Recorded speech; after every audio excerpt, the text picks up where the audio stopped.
precautions needs to be taken with these Philips accessories. So here are few points which needs to be taken care of. This strip comes with the SpO2 probe. So there is one purpose of this strip. First, remove this and connect it near the probe and lock it. Then connect this probe to the patient and then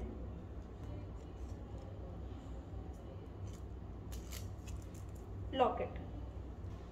So because of this, probe which gets damaged from here will be avoided and your patient readings will also come smoothly. And it is also helpful for rowdy patients.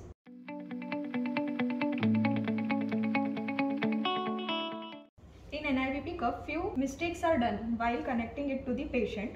Firstly, while connecting, this pipe is connected towards the brachial artery of this patient, which is wrong because here one arrow is given, that is artery for brachial artery, which means that this should come towards the center, that is towards your brachial artery while connecting to the patient.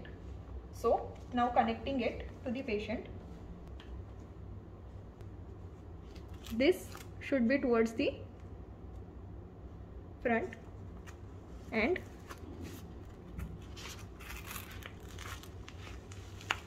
close. So in this cuff also, this is the index line. If you connect this probe, check this whether it is falling in this particular line itself or not.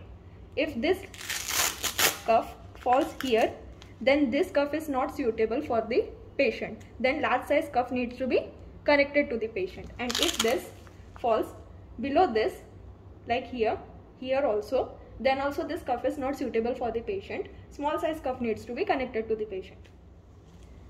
You can see one blocker in this NIBP cuff. So this blocker is to prevent the water or dust particles going into the monitor, which also increases the life of your NIBP cuff and also avoids damage of the NIBP pump in the monitor.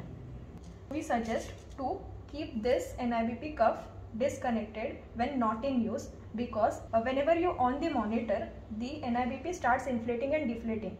So because of which your cuff may get damaged. So keep this cuff disconnected when not in use, which increases the life of your NIBP cuff.